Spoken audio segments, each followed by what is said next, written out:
naik kemana-mana misalkan paling mewah, rumah yang paling megah sekali Pak. Itu ya hanya sementara kalau di dunia, sedangkan di akhirat itu nanti kekal abadi. Kenikmatannya terus menerus dan tidak ya belum seberapa. Sebetulnya kalau kita itu ya mengandalkan hanya amalan kita tok semata, itu sebenarnya belum cukup untuk mengganti. Nah sementara tingkatan yang 100 tersebut diperoleh segolongan umat beliau yang berjihad di jalan Allah Subhanahu wa ta'ala. Surga itu dibuat berubah yang paling tinggi dan Syaitanirrajim. Bismillahirrahmanirrahim. Ya ayyuhalladzina amanu taqullaha haqqa tuqatih wa la tamutunna illa wa antum muslimun. Wa qala ya ayyuhalladzina amanu taqullaha wa qulu qawlan sadida yuslih lakum a'malakum wa yaghfir lakum dhunubakum wa may yuti'illaha wa rasulahu faqad faza fawzan 'azima. Wa qala Rasulullah sallallahu alaihi wasallam fi hadisihi asy-syarif ittaqillaha haitsu ma kunta wa atbi sayyi'atal hasanata tamhuha wa khaliqin nasa bi khuluqin hasanin. Allahumma salli wa sallim wa barik ala nabiyyina wa habibina wa qudwatina Rasulillah Muhammadin sallallahu alaihi wasallam wa ala alihi wa ashabihi wa man tabi'ahum bi ihsanin ila yaumiddin. Amma ba'd. Ma'asyiral muslimin, Bapak-bapak, Ibu-ibu, jamaah kajian Selasa malam Rabu yang semoga senantiasa dirahmati dan dimuliakan Allah Subhanahu wa taala. Tentunya kita tidak henti-hentinya senantiasa memanjatkan rasa syukur kita kehadirat Allah Subhanahu wa taala dengan ucapan alhamdulillahi rabbil alamin. Pada kesempatan malam hari ini Allah perkenankan kita semuanya untuk bisa hadir dalam satu majelis yang mulia meskipun dalam suasana hujan. Alhamdulillah kita bersyukur hujan yang diturunkan oleh Allah Subhanahu wa taala mudah-mudahan itu adalah hujan yang membawa rahmah, hujan yang membawa keberkahan bagi kita semuanya, bukan hujan yang membawa musibah. Maka kita bersyukur alhamdulillah malam hari ini masih bisa melazimi salah satu rutinitas kita selaku hamba Allah, yakni melaksanakan sholat maghrib dengan berjamaah alhamdulillah, dan kemudian kita sambung dengan ibadah lainnya, kewajiban yang lain, yaitu kewajiban thalabul ilmi. Dan mudah-mudahan apa yang kita kerjakan di malam hari ini bisa menjadi pemberat timbangan kebaikan kita kelak di yaumil akhir nanti. Salam serta sholawat senantiasa kita haturkan kepada uswah hasanah kita, suri tauladan kita, panutan kita, idola kita Rasulullah Muhammad sallallahu alaihi wasallam, dan juga kepada seluruh sahabatnya, tabi'in, tabi'ut tabi'in, serta seluruh umatnya yang senantiasa mencintai beliau, yang senantiasa mentaati beliau hingga yaumil akhir nanti. Mudah-mudahan kita semuanya termasuk di antara sekian banyak umat Rasulullah sallallahu alaihi wasallam yang kelak kita mendapat syafaat beliau di yaumil qiyamah nanti, dan mudah-mudahan kita diberikan kesempatan bisa membersamai Rasulullah sallallahu alaihi wasallam dimasukkan ke dalam jannahnya Allah Subhanahu wa taala. Amin amin ya rabbal alamin. Ma'asyiral muslimin arsyadani wa arsyadakumullah. Kita lanjutkan untuk kajian kita. Saat ini kita masuk kepada kenikmatan surga melebihi yang dibayangkan dan dihayalkan oleh manusia.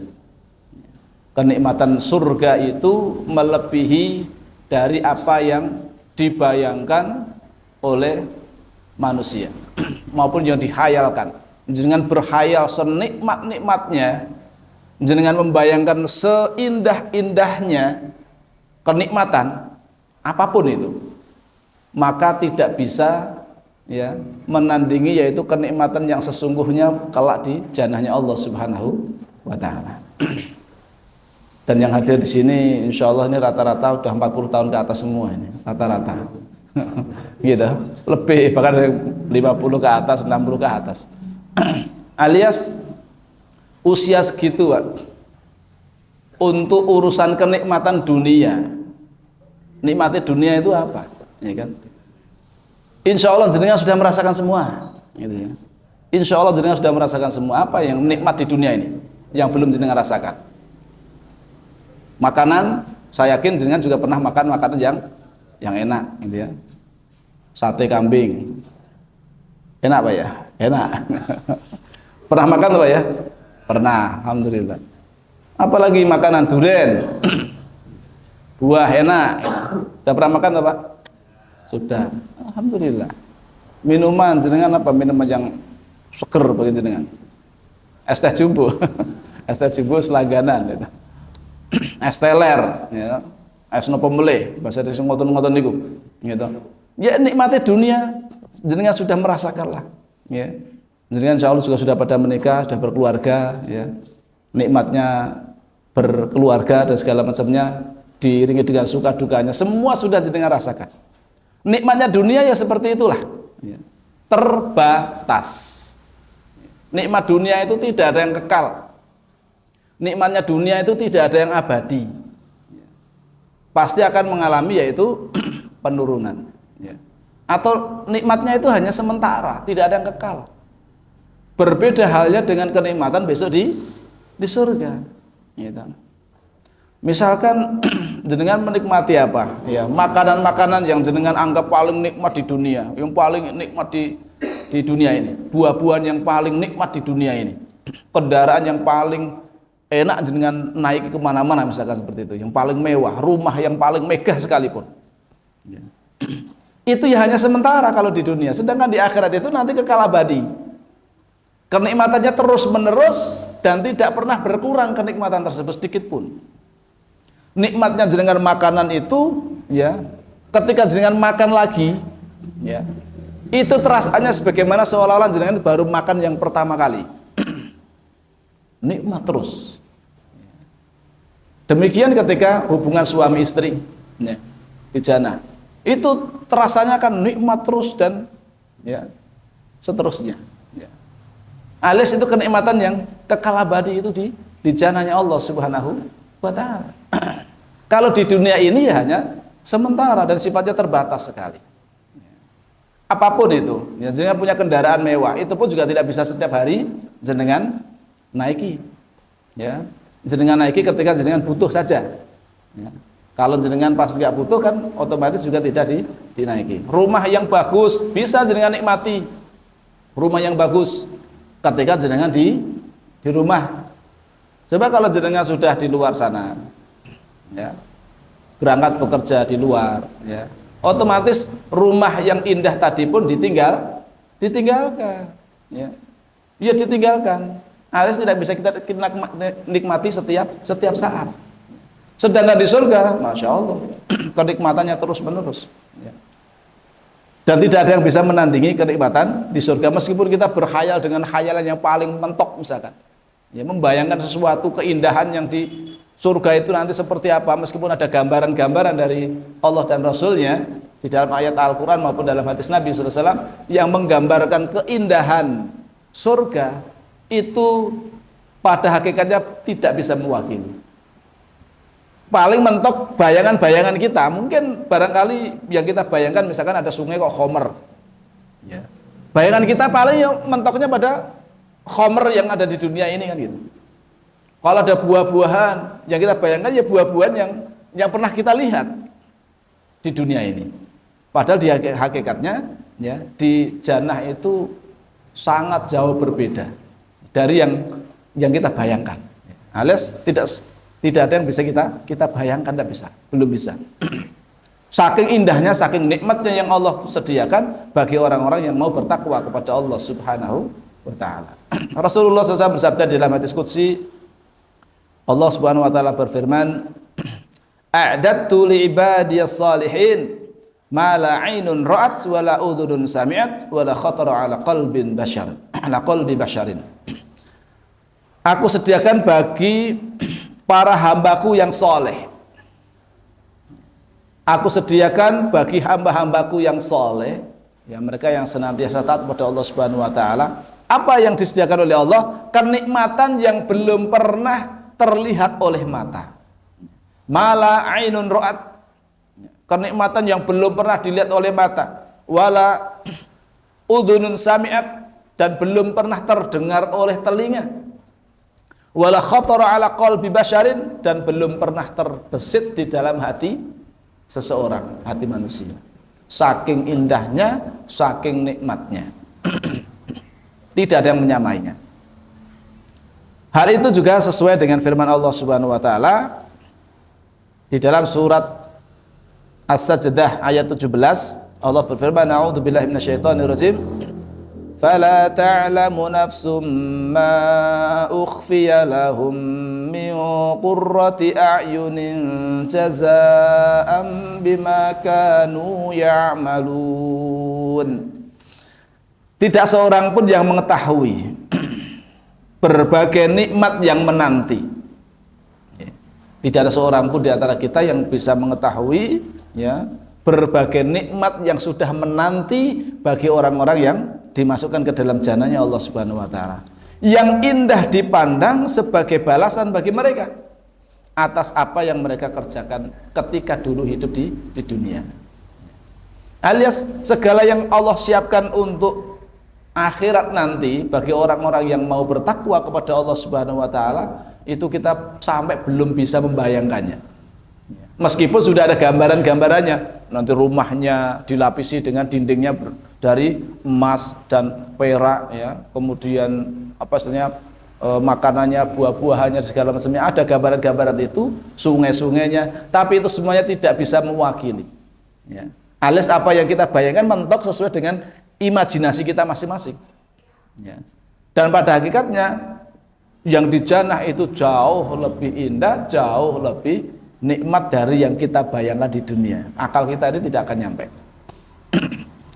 Sahabat Abdullah bin Abbas radhiyallahu anhu, beliau berkata, sesuatu yang ada di dunia itu tidak ada di dalam surga ya. Sesuatu yang ada di dunia itu tidak ada di dalam surga, melainkan hanya nama-nama belaka. Bolehlah namanya mungkin sama sungai Khomer ya, ada namanya sungai Khomer, memang ada ya. Sungai susu juga ada, sungai madu. Tapi kan paling bayangan kita itu kan Khomer ya, Kak, Khomer di dunia, susu sebagaimana susu di dunia gitu. Terus kemudian madu kata seperti madu yang ada di dunia. Bayangan kita kan itu.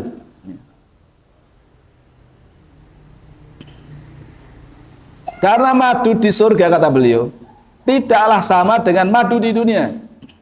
Beda. Surga, khomer di surga itu tidaklah sama dengan khomer yang ada di dunia. Dan anggur yang ada di surga itu tidaklah sama dengan anggur yang ada di dunia. Beda. Ya. Anggur sama-sama anggurnya, cuman anggurnya beda. Ya. Baik rasanya, ya. Barangkali juga bentuknya, warnanya segala macamnya barangkali ya berbeda ya, kita tidak bisa ya membayangkannya. Kendati kamu telah membaca ciri-ciri kenikmatan surga yang dan terbesit dalam hatimu kenikmatan, ya, jangan mungkin sudah membayang-bayangkan nikmatnya besok di surga itu seperti apa, ya kan? Buah-buahannya yang didekatkan, ya, kemudian layani oleh para pembantu-pembantu yang siap melayani anak-anak kecil, ya kan? Kemudian dipan-dipannya, ya. Sungai-sungainya, barangkali kita membayangkan itu, ya, bisa kita bayangkan dalam benak kita barangkali seperti itu. Tapi itu semuanya tidak bisa, ya, atau belum mewakili dari apa yang ada di jannahnya Allah Subhanahu wa taala kelak. Baik juga kesenangannya dan pesonanya, namun ia lebih mengagumkan dari apa yang sekadar kamu baca dan lebih elok dari yang terbesit di dalam hatimu. Jadi lebih baik dan lebih indah daripada yang pernah mungkin terbesit di dalam hati kita. Termasuk para bidadarinya, barangkali kita bayangkan bidadarinya wanita yang paling cantik misalkan begitu ya. Di dunia paling bayangan kita ya wanita-wanita seperti di dunia ini kan gitu. Ya. Tidak bisa kita bayangkan, pada hakikatnya ya jauh lebih cantik daripada yang ada di dunia ini. Kemudian Abu Hurairah radhiyallahu anhu berkata, Rasulullah SAW bersabda, fil jannati samaniyatu abwabin fiha babun yusammar rayyan la yadkhuluhu illa shaimun.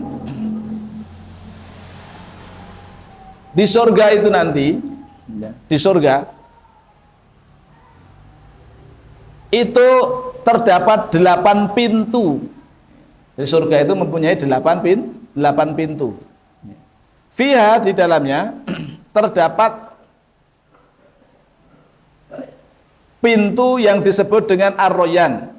La yadkhuluhu, tidak akan memasukinya illa shaimun, kecuali orang-orang yang ahli puasa. Orang-orang yang ahli siam, maka mereka nanti akan dipanggil melalui pintu ar-rayyan, pintu puasa. Nanti yang jihad fisabilillah akan dipanggil dari pintu jihad fisabilillah. Ahlus sholat dipanggil dari pintu sholat dan sebagainya. Ibnu Qayyim al-Jauziyah rahimahullah beliau berkata, bagaimana bisa menilai tempat yang Allah ciptakan dengan tangannya, yang dijadikan sebagai tempat tinggal bagi para kekasihnya, para wali-wali Allah, orang-orang yang beriman dan orang-orang yang bertakwa kepadanya. Tempat yang dipenuhi dengan rahmatnya, kemuliaannya, serta keridhaannya. Bagaimana mungkin bisa menilai betapa indahnya tempat tersebut ini? Allah sifati kenikmatannya dengan keberuntungan yang besar.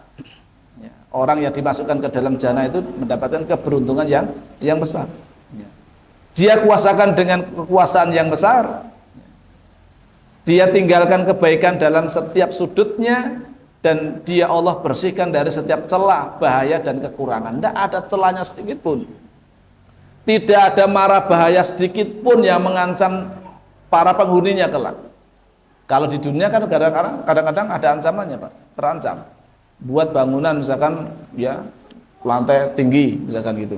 Ya, untuk menikmati suasana ya, supaya menikmati keindahan, membuat gedung yang sangat tinggi misalkan seperti itu.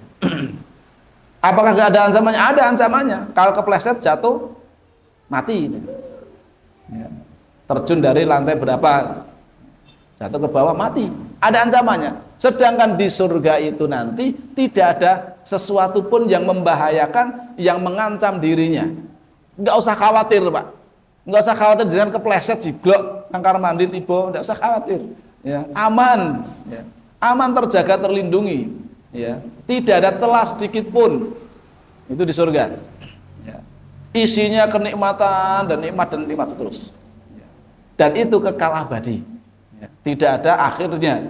Ya, alias penghuni jannah mereka akan kekal di dalamnya untuk selama-lamanya. Dan itulah keberuntungan yang besar, Pak.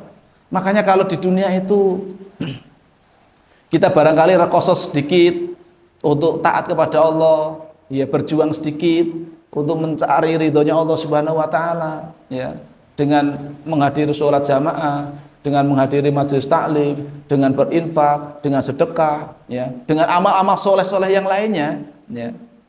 Itu mestinya kita itu mampu bersabar di atasnya. Mengingat apa? Balasan yang Allah siapkan itu jauh lebih indah, jauh lebih nikmat daripada apa yang kita usahakan di dunia ini. Kalau yang kita upayakan di dunia ini kan ya belum seberapa. Sebetulnya kalau kita itu ya mengandalkan hanya amalan kita tok semata, itu sebenarnya belum cukup untuk mengganti nikmat yang sudah Allah berikan. Enggak cukup. Sholat kita, ya, bagaimana kita mengetahui bagaimana kualitas sholat kita sendiri, ya, antara ingat dengan Allah dan ingat kepada selain Allah itu kira-kira masih banyak yang mana? Ini menjadi PR kita semuanya, masing-masing diri kita. Bahan renungan, bahan introspeksi diri. Ya, kalau kita mau mengandalkan amal kita itu,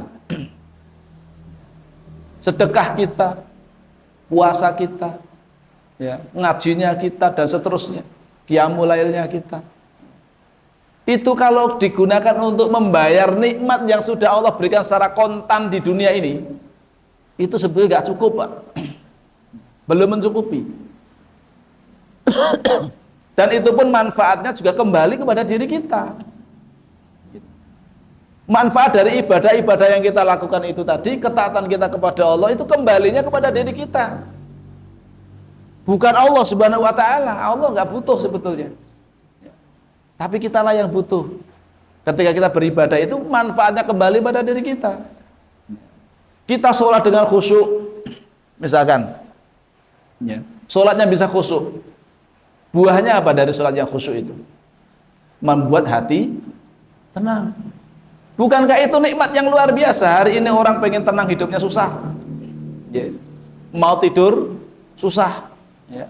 Karena pusing, barangkali punya, ya, sesuatu hal yang menjadikan dia risau, galau, ya, stres, sulit tidur. Ini Masya Allah, ketenangan hati ini bagian nikmat yang luar biasa. Bukankah hidup bahagia itu ketika hatinya tenang, nggak ada resah, nggak ada gelisah, nggak ada cemas, nggak ada khawatir, ya, nggak ada takutnya hanya kepada Allah, ya. Jiwa yang tenang seperti ini, itu bagian dari kebahagiaan yang sebetulnya kita cari, yaitu. Dan jiwa-jiwa yang merasakan ketenangan itu ketika dia ingat kepada Tuhannya, ketika dia kembali kepada Allah Subhanahu wa taala, ketika dia berzikir kepada Allah, maka hatinya akan menjadi tenang. Itu manfaatnya kembali pada diri kita. Betapa banyak orang yang barangkali bergelimang harta, jabatannya tinggi, tapi hidupnya nggak tenang, ya. Khawatir nanti kalau ketahuan KPK, ya. Takut, ada perasaan cemas, jangan-jangan nanti, ya, diperiksa KPK, ya, ya, terciduk, misalkan, apa itu namanya, kena OTT dan segala macamnya. Itu kan orang jadi risau. Terus bagaimana caranya supaya ditutupi dan lain sebagainya, untuk menutupi perbuatan tidak baiknya. Itu tidak membahagiakan, Pak. Bukan kehidupan yang membahagiakan yang seperti itu. Kenapa? Jiwanya senantiasa, ya, terancam, cemas, khawatir, takut. Ini nggak bahagia hidup seperti itu. Jangan dikira kemudian orang-orang yang punya harta banyak, punya jabatan tinggi, hidupnya pasti bahagia. Belum tentu. Sebagaimana juga belum tentu juga orang-orang yang maaf-maaf hidupnya kekurangan, itu juga pasti bahagia. Ya enggak juga, gitu. Banyak orang dalam kehidupan kekurangan tambah susah juga, gitu. Bahkan disebutkan, ya, hampir-hampir kekufuran, kefakiran itu menyebabkan orang menjadi kufur. Kalau lemahnya iman, maka yang paling penting itu apa? Entah jenengan jadi orang yang pas-pasan atau menjadi orang yang berkecukupan atau menjadi orang yang kaya, yang paling penting itu iman di dalam hati kita. Keimanan yang kokoh dalam hati kita itulah yang akan menjadikan hidup kita tentram, bahagia. Maka itu yang mesti harus kita upayakan. Boleh jenengan jadi orang kaya, jadi pejabat, boleh. Islam tidak melarang. Ya. Kalau orang Islam semua jadi rakyat jelata semuanya, nggak ada yang tampil di depan, ya nanti yang jadi yang di atas nanti ya dia pegang sama orang-orang yang tidak beriman, rusak juga negara nanti. Ya. Kalau kemudian umat Islam itu semuanya miskin semuanya, ya rusak juga nanti. Siapa yang akan membiayai untuk perjuangan Islam? Ya. Maka apapun yang Allah berikan pada kita, peran kehidupan yang Allah berikan pada kita itu, ya, yang penting kita bingkai dengan keimanan kepada Allah Subhanahu wa taala. Insya Allah itu menjadikan hidup kita bahagia. Sudah kita umur orangnya beriman itu kondisinya kan sudah sungguh menakjubkan kan gitu.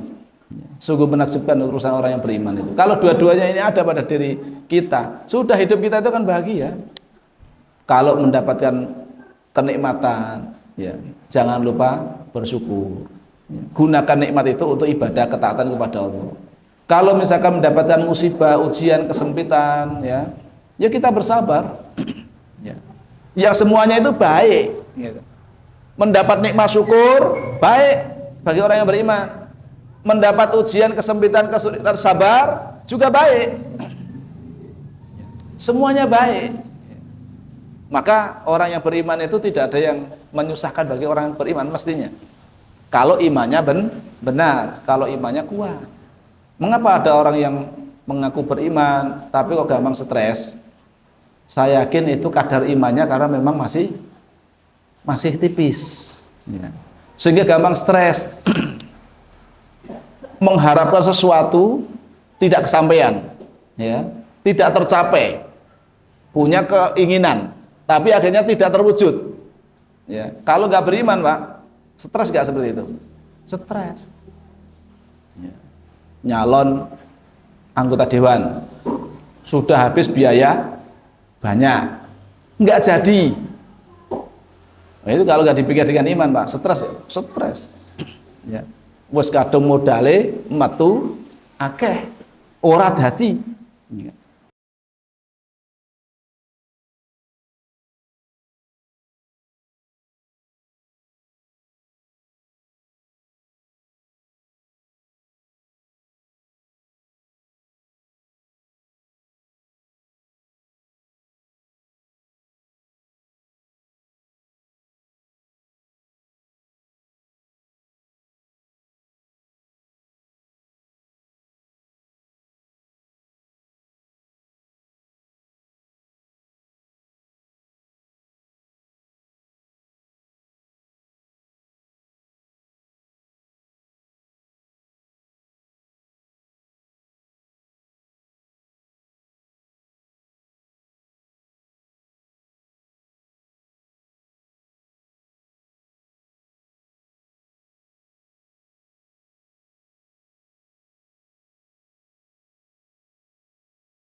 dipanggil dari pintu jihad.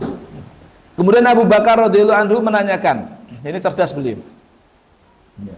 Seseorang itu dipanggil dari pintu-pintu tersebut sesuai dengan amal baiknya. Lalu apakah ada yang dipanggil dari semua pintu itu, wahai Rasulullah? Ini kan pertanyaan cerdas, ya kan? Orang yang hobinya jihad dipanggil dari pintu jihad. Orang yang kelebihannya di sedekah dipanggil dari pintu sedekah. Orang yang ahli sholat dipanggil dari pintu sholat. Ahli siam dipanggil dari pintu puasa atau arayan dan lain sebagainya. Lalu apakah ada ya Rasul orang yang dipanggil dari semua pintu itu? Ya. Maka Rasulullah SAW bersabda, ya ada. Kata beliau, ya ada. Ya.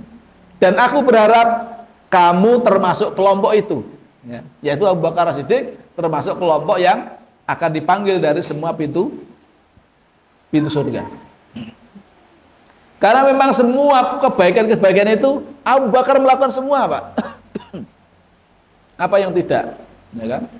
Jihad, beliau juga berjihad bersama dengan Nabi. Sedekah, beliau ahlinya sedekah, ya kan? Salat, beliau juga ahli salat. Saum, beliau juga ahli siam. Dan yang lain-lain sebagainya. Maka Rasulullah sampai mengatakan, saya berharap engkau termasuk di antara mereka, yaitu orang-orang yang dipanggil dari semua pintu-pintu surga tadi itu. Kemudian tingkatan-tingkatan surga, ya.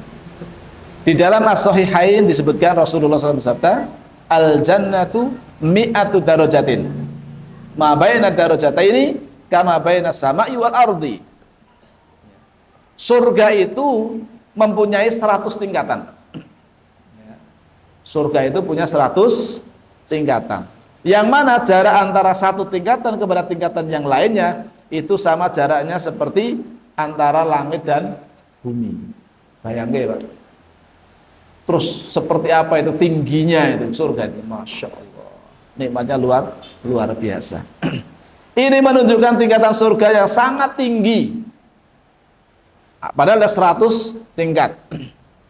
Jarak antara satu tingkat dengan tingkat berikutnya itu jarak seperti antara langit dan bumi. Terus berapa tingginya itu? Masya Allah. Ya. Bangunan tertinggi tingkat berapa, Pak, sekarang, Pak? Tingkat berapa itu? Ya, kalau dulu ya WTC itu 110 tingkat. Ya, itu sudah sangat tinggi sekali. Ya. 110 tingkat. Tapi jarak satu tingkat dengan tingkat berikutnya kan paling cuma berapa meter itu kan? Ya, bangunan tingkat itu. Ini bangunan di surga nanti itu 100 tingkat dan masing-masing jarak antara tingkat satu dengan tingkat berikutnya itu jauhnya seperti jarak antara langit dan bumi. Masya Allah, begitu tingginya derajatnya.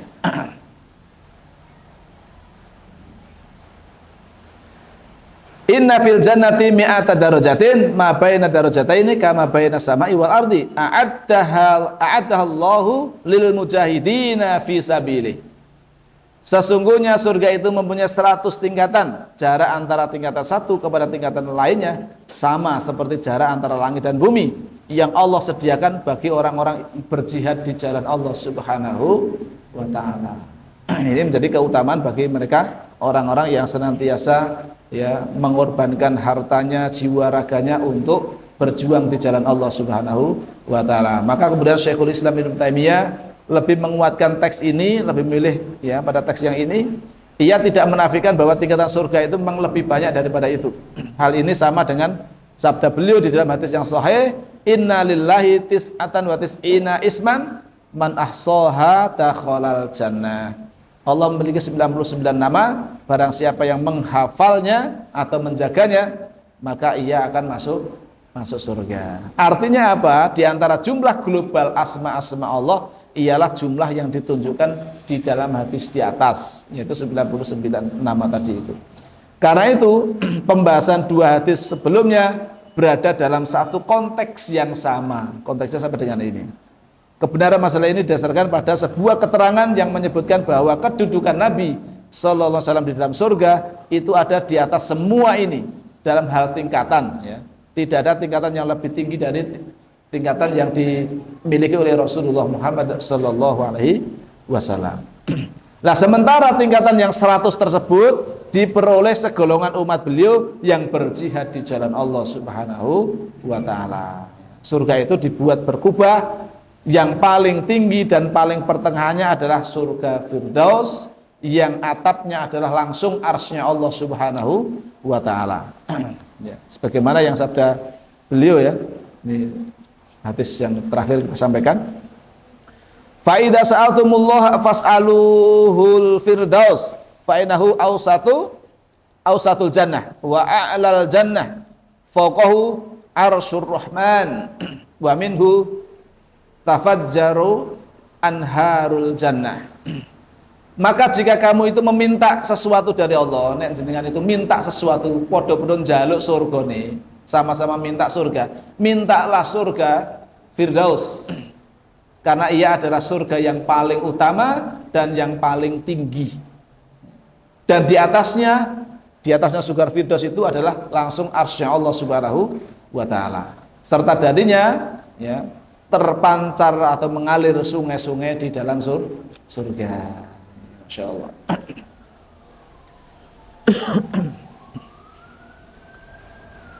Kemudian yang terakhir diceritakan dari Abu Sa'id Al-Khudri, Rasulullah SAW bersabda, "Inna ahlal jannah la yatara'auna al-ghurafi kama yatara'auna al-kaukab ad-duri al-ghabira minal ufuqi minal masyriqi awil maghribi litafaduli ma bainahum." Sesungguhnya para penghuni surga itu dapat saling melihat kamar-kamar penghuni surga lainnya. Oh, itu kamarnya si fulan, oh itu kamarnya Pak Ehsan, oh itu kamarnya ya Mas Wawan, dan ketahuan Pak, besok bisa saling mengetahui ya. Kamar-kamar penghuni surga itu yang lainnya bisa melihat ya. Sebagaimana mereka melihat bintang yang bersinar terang dan pergi menjauh di ufuk dari timur dan barat, karena perbedaan keutamaan di antara mereka ya. Karena perbedaan keutamaan di antara orang-orang yang masuk surga itu sampai kemudian jarak satu dengan yang lainnya seperti kita melihat bintang ya. Bintang yang ada di kejauhan sana. Oh, itu kamarnya si fulan, jauh sekali kelihatan. Karena apa? Memang dia mempunyai derajat yang sangat tinggi di sisi Allah Subhanahu wa taala ya. Maka ya, ini menjadi motivasi bagi kita semuanya untuk berlomba-lomba ya.